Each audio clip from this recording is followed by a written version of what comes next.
बंदर और शेर की मित्रता। किसी जंगल में बंदर और शेर एक साथ रहते थे। यह कहने में थोड़ा अजीब लग सकता है, लेकिन इस कहानी के आगे बढ़ते हैं तो आपको एक अद्भुत दोस्ती की कहानी मिलेगी। बंदर, जिनका नाम बूनी था, बहुत ही खुशमिजाज और खेलने में शौकीन था।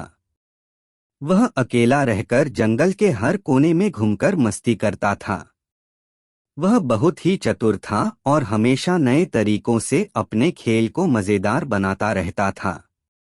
दूसरी ओर शेर राज, जैसा कि नाम से पता चलता है, जंगल के राजा थे। वे बहुत ही शक्तिशाली और आत्मविश्वासी थे। उनका मानना था कि उनकी ताकत को कोई भी नहीं हरा सकता। एक दिन बूनी ने एक नया खेल ढूंढ लिया, बंदर शेर की कहानी। इस खेल में उसने खुद को बंदर का रोल दिया और अपने दोस्त राज को शेर का रोल दिलवाया। खेल की शुरुआत होती ही बूनी शेर राज के पीछे पीछे भागने लगा। राज, जो खुद को शेर समझते थे, बहुत ही गुस्से में आ गए।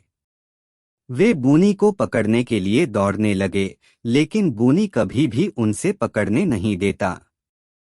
वह उनके सामने आते ही आगे बढ़ जाता और बहुत ही आलसी भाव से कहता, आप मुझसे कब तक भागेंगे, राज साहब? आपका तो दिल थाम लेना चाहिए। राज बहुत ही गुस्से में आ गए, लेकिन उन्होंने देखा कि बूनी की आंखों में मजाकिया चमक है। उन्होंने खुद को हंसते हुए पाया और खुद को थोड़ा सा खोल दिया।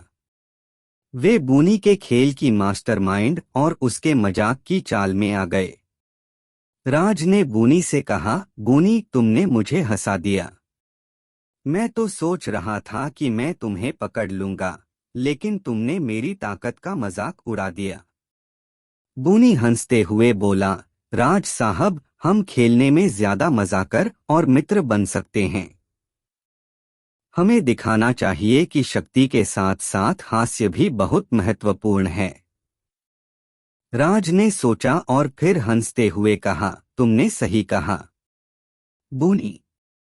मैंने अपनी शक्ति का अहमियत को ही इतना बड़ा बना दिया कि मैं हंसने भूल गया।